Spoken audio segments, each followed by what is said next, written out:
I really hope you like that picture of my new QB Kyler Murray and me accepting him onto my squad. Welcome to the video, guys. It's time for the Week 10 recap, Week 11 preview. Before that, I'm just gonna go ahead and give my response to Alex. A little bit of a rebuttal. He said, me studying fantasy has got me nowhere. First off, this was a roto league, I would have been a 2-time champ, bud. So knock it off. 2-time highest point scored. And again, I'm on my way this year too. But because I'm a good commish, I make it head to head because that's more fun within you guys. And second, behind you, I have the second most points scored. So your team is pretty good. You just had an easy schedule. I mean, it's pretty obvious. I've just been pretty unlucky. And lastly, you're the real coward here because you didn't answer my water bet. You're scared I'm going to make the playoffs and you know I'm going to win the championship. With that, we are going to get on to the Week 10 recap. Spoiler alert, it was unlucky for a lot of us. First matchup, Alex is the owner of the week because he put up the most points. And who did he play? Yeah, he played me. I was a little bit too cocky, and yeah, I admit it. Alex went off.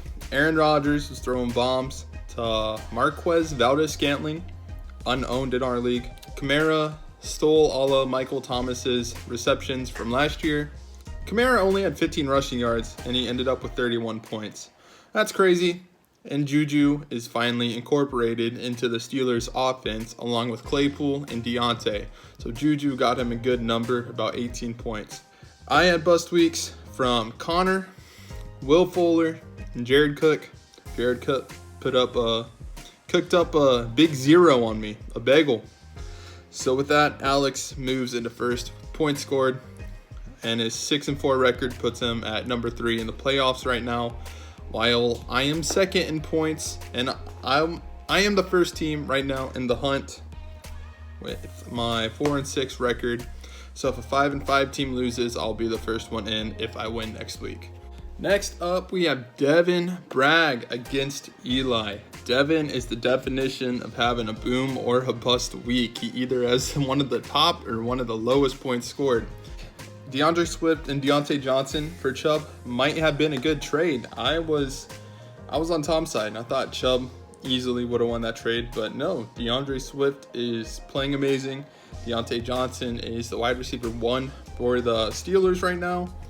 And Ronald Jones had an amazing game somehow. Bruce Arians decided to keep him in after he fumbled, and he ended up scoring a 96-yard touchdown. He was on your bench. I got to give you the what were you thinking. I don't think I would have played him either, but got to give it to you. Eli would be all but 3 teams, so very unlucky. He just had a hard schedule this week.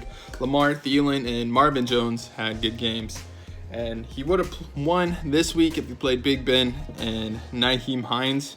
Again, what were you thinking, Nyheim Hines? I wouldn't have played him either, but 26 points is a lot.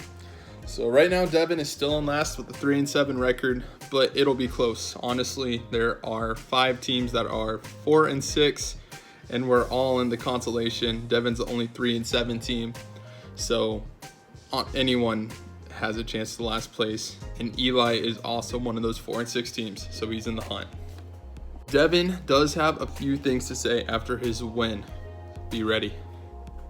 Brian Trogus, Josh Almond, very close matchup. It came down to Monday night, and it was a defense that it came down to. Trog had an amazing game from Tom Brady. Somehow he played Tom Brady instead of Kyler Murray, and Tom Brady paid off for him. He scored more than 30 points. 2 touchdowns from Antonio Gibson helps his team, and the Bears D held on. He needed 7 points from them. He got 10 points from them. So that gave Trog the win. While on Josh's side, Josh Allen was good again. John Brown got hurt, which gave Beasley the chance to go crazy. And Cole Beasley was on your bench. So, what were you thinking? And lastly, age-old question, is Michael Thomas a bust? And again, both teams are 4-6, meaning they're in the hunt. Jacob Curcio, the luckiest player of the whole league. He had another big game from Herbert. Rookie of the year? I don't know. Maybe. He's been pretty good. Scary Terry McLaurin, Smiles Sanders helped you They both had decent weeks. And you went on and beat Matt. Matt had Joe Mixon on his bench because Joe Mixon has been hurt. He was supposed to come back each week, but he just keeps getting worse. I don't know what's happening. T. Higgins was your best player. He scored 19 points. And what happened to Russell Wilson? Russell Wilson only scoring 9.92 points. Rough, man.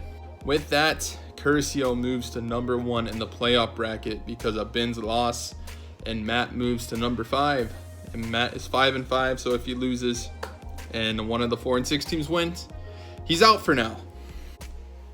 These bad weeks keep on getting worse and worse. 59 to 56. That is crazy. Trent, super lucky. Don't know how you beat the former number 1 seed, but you did.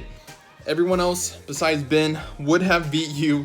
Drew Brees is now hurt, which hurts you because you don't really have another QB. Malcolm Brown actually did good though. He got you 18 points. Did better than Ben's own Darrell Henderson, which shocked everyone.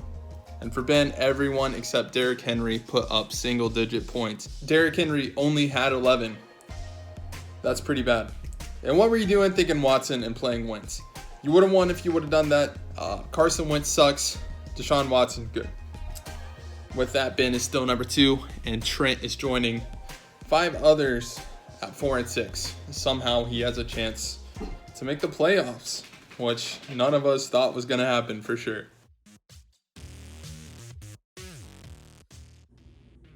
Okay, Trog, I get it. You think you're going to destroy me this week. You said it. Usually if I lose, I'm done. I quit.